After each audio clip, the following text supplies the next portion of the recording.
여러분, 중국 경제 곧 파산한다, 폭망한다, 이런 얘기가 곧잘 나오고 있거든요.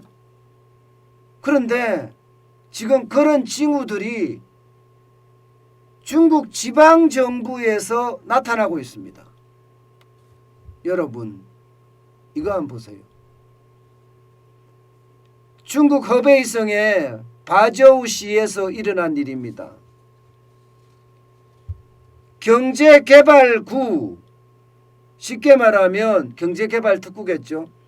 309개 기업에 명목도 없이 말입니다. 명목이 없어요. 명목도 없이 공장 면적 200평당 1만 위안씩 세금 내라, 이렇게 통보했습니다. 야, 이거 도대체 뭡니까 이거? 이거는 가렴주구죠. 예, 백성들을 쥐어짜서 세금을 징벌해 간다. 마치 봉건시대하고 똑같은 것 같아요. 봉건시대하고 명목도 없이. 그런데 기업이 여기에 다 순응하고 있습니다. 순응하고 있어요. 아니, 반발해봤자 기업이 이길 도리가 없으니까 순응하고 있습니다. 내고 있습니다. 심지어 말입니다. 심지어 중국의 지방정부들 안전생산점검이라는 이름 아래에요. 예, 공무원들이 소기업이나 상가나 심지어 말입니다. 개별 가정까지 다니면서 무차별 세금, 벌금, 예, 지금 부과하고 있다고 이야기합니다. 무차별적으로 세금이나 벌금이지 뭐 세금은이라고 할 수는 없죠. 지난해 10월 1일부터 12월 6일까지 2달 남짓 징수한 벌금이 6,718만 위안. 야, 엄청나죠. 예, 그해 1월부터 9월까지 지금 부과한 금액은 596만 위안이에요. 11배가 넘어섰습니다. 11배. 11배가 넘어섰으면 이거는요, 지금 중국 정부가, 지방정부가 굉장히 위험하다는 거잖아요. 말이 11배지 여러분. 세금이 11배가 더 거두게 되면요, 이거는 굉장히 충격으로 올 수가 있거든요. 근데 여기에서 끝나지 않습니다. 여기에서 기업들, 앞서 말씀드렸던 이 기업들 말입니다.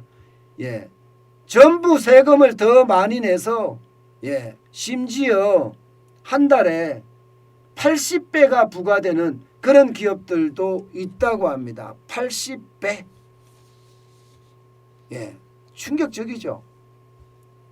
이게 여러분, 허베이성만 이렇게 일어나느냐, 그렇게 인정 안 합니다. 여러분, 지금 허베이성 외에도, 예, 지방정부의 재정이 거의 폭망해 가는 곳은 여러 곳이라는 거예요.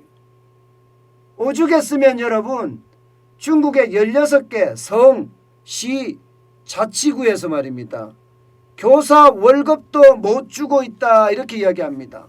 교사 월급도 못 주고 있다. 지방정부가 임금 체불을 하고 있다는 뜻이에요. 지방정부가. 아니, 공립학교 교사 월급을 안 준다는 건 이것은 충격이잖아요. 게다가 사회보장비 납부도 체납이 되고 있고요.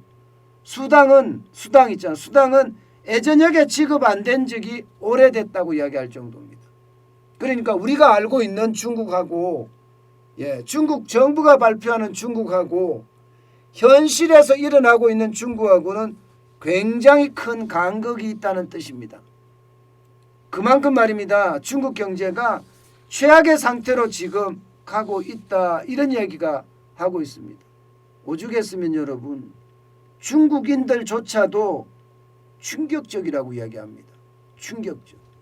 교사 월급을 못 주고 있다는 사실도 충격적이고요. 명목도 없이 세금을 내라고 하는 것도 충격적이고요. 가정에 가서, 예, 안전점검한다 그러면서 벌금을 매기는 것도 충격적이라고 합니다. 이런 충격이 결국 말입니다, 예, 중국에는 뭐 한두 군데서 일어나는 것이 아니라 이게 31개 성이거든요. 31개 성인데 16개 성시 자치구에서 일어난다는 자체가 그만큼 중국 경제가 어려워지고 있다는 이야기입니다. 예, 실제 지표에서도 나타납니다, 여러분. 소비 지표 보세요. 소비 지표. 지금 7월까지 나와 있는 지표를 보면 소비가 소매 판매죠. 소매 판매 증가율이 2.5%까지 떨어졌다고 이야기합니다. 2.5%까지. 실질적으로 말입니다. 이게 8월까지 가면 더 달라진다는 거예요. 8월까지 가면 1.5%로 꺾였다는 거예요. 1.5%로. 지금 중국의 내수가 망가지고 있다는 이야기잖아요. 2021년 1월만 하더라도 33.8%, 2월만 하더라도 34.2%라는 소매 판매율 증가율이 계속 나타나고 있다가 지금 완전히 망가지고 있다는 거예요. 여러분, 7월, 8월까지만 지금 지표가 나오는 걸 보면 여러분, 지금 중국의 내수가 굉장히 어려워지는 것도 사실입니다. 실제로 말입니다. 중국의 거시경제정책 방향을 정하는 회의 있잖아요. 경제공작회의. 이 경제공작회의에서요. 중국의 수요 위축이 굉장히 심각하게 된다. 여기에 공급 위축까지 있다. 공급 위축까지.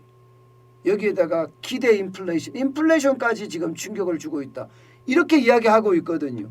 분명히 수요 위축에 대한 이야기를 정부도 지금 꺼내고 있고요. 여기에다가 공급 충격에 대한 이야기도 하고 있습니다. 지금 공급 생산자 물가가 올라가는 걸 보면 13.5%가 10월이었고요. 11월이 12.9%니까 공급 충격도 있다고 이야기를 하는 겁니다. 여기다가 인플레이션에 대한 우려감도 굉장히 커진다. 결국 중국에는 지금 삼중고에 시달리고 있다. 이런 얘기가 됩니다. 여기에다가 말입니다. 지금 중국 부동산 경제가 무너지고 있잖아요. 이게 그동안 말입니다. 중국의 지방정부들은 세수의 거의 한 60에서 70%를 개발회사, 부동산 개발회사에 땅을 팔아서 조달해 왔습니다. 땅을 팔아서. 그런데 이게 부동산 개발회사들이 지금 헝다부터 시작해서 줄줄이 망하고 있잖아요. 그러다 보니까 여러분 이게 불가능해졌어요. 이게 땅을 팔아서 자금을 시재정을 조달하는 게 불가능해졌습니다. 이렇게 불가능해지니까 지방정부들이 지금 엄청난 무리를 한다. 이렇게 지금 보이는 겁니다. 결국 이게 말입니다. 중국 지방정부의 어떤 폭망, 중국 정부의 어떤 폭망, 중국의 파산 이렇게까지 이어지는 것 아니냐 이렇게 지금 전문가들은 예측을 하고 있습니다. 지금 현재까지 보더라도 말입니다. 중국의 사회과학원이면 우리 같으면 KDI입니다. 싱크탱크예요. 여기서 성장률을 중국의 경제 성장률을 5.3%를 보고 있습니다. 여러분 중국의 경제 성장률이 5.3%면요. 고용을 제대로 이루지 못한다는 거예요. 적어도 5% 후반대 6%가 돼야지 1년에 고용할 수 있는 인원이 1,300만에서 1,700만까지 고용할 수 있다는 이야기예요. 그런데 5.3%가 되면 고용에 대한 충격이 올 수밖에 없다는 이야기입니다. 더 심각한 것은요. 지금까지 6% 7% 성장을 했던 것은 이제 더 이상 중국에서는 일어날 수 없다 이렇게 이야기할 정도고요.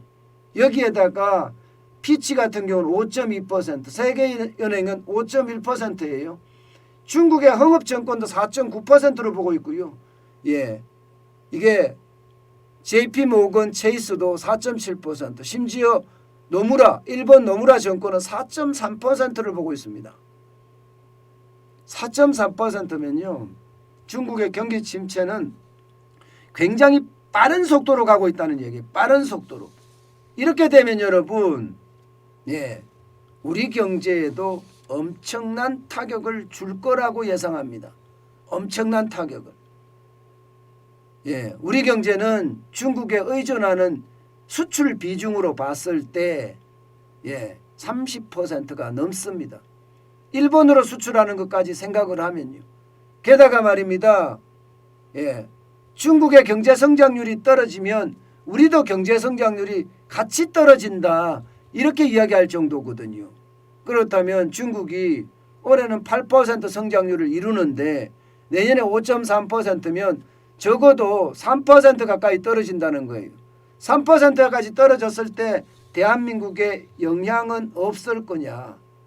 이거 진짜 만만치 않을 거다. 이렇게 예상합니다. 만만치 않을 거다. 3%가 떨어지면 대한민국의 경제 성장률 전망치도 적게는 0.2%에서요. 1% 떨어질 때 0.2%가 떨어진다는 그런 충격적인 보고도 있거든요. 그러면 3%가 떨어지면 0.6%가 떨어질 수도 있다는 얘기예요. 그러면 지금 대한민국은 올해 경제 성장률 목표치가 정부가 3.1%다 잡고 있거든요. 여기에 0.6%가 떨어지면 2.5%대로 떨어진다는 얘기예요. 게다가 세계 경제가 좀 받쳐주면 모르겠지만 세계 경제가 받쳐주지 않았을 때는 더 큰 충격이 올 수가 있다는 이야기가 됩니다. 결국 말입니다. 중국은 지방 정부가 망하면서 점점 망하는 속도가 빨라질 거라 예상을 하거든요. 이게 자칫 잘못하면요. 중국의 어떤 인민들의 폭동도 충분히 생각할 수 있는 이야기예요. 가렴주구라는 건 그러고도 남거든요. 백성을 그야말로 쥐어짜고 해서 세금을 뺏어간다는 이야기인데 그런 일이 벌어지면 중국 경제의 어떤 폭망 속도는 굉장히 빨라지지 않겠느냐 그렇게 예측하고 있습니다.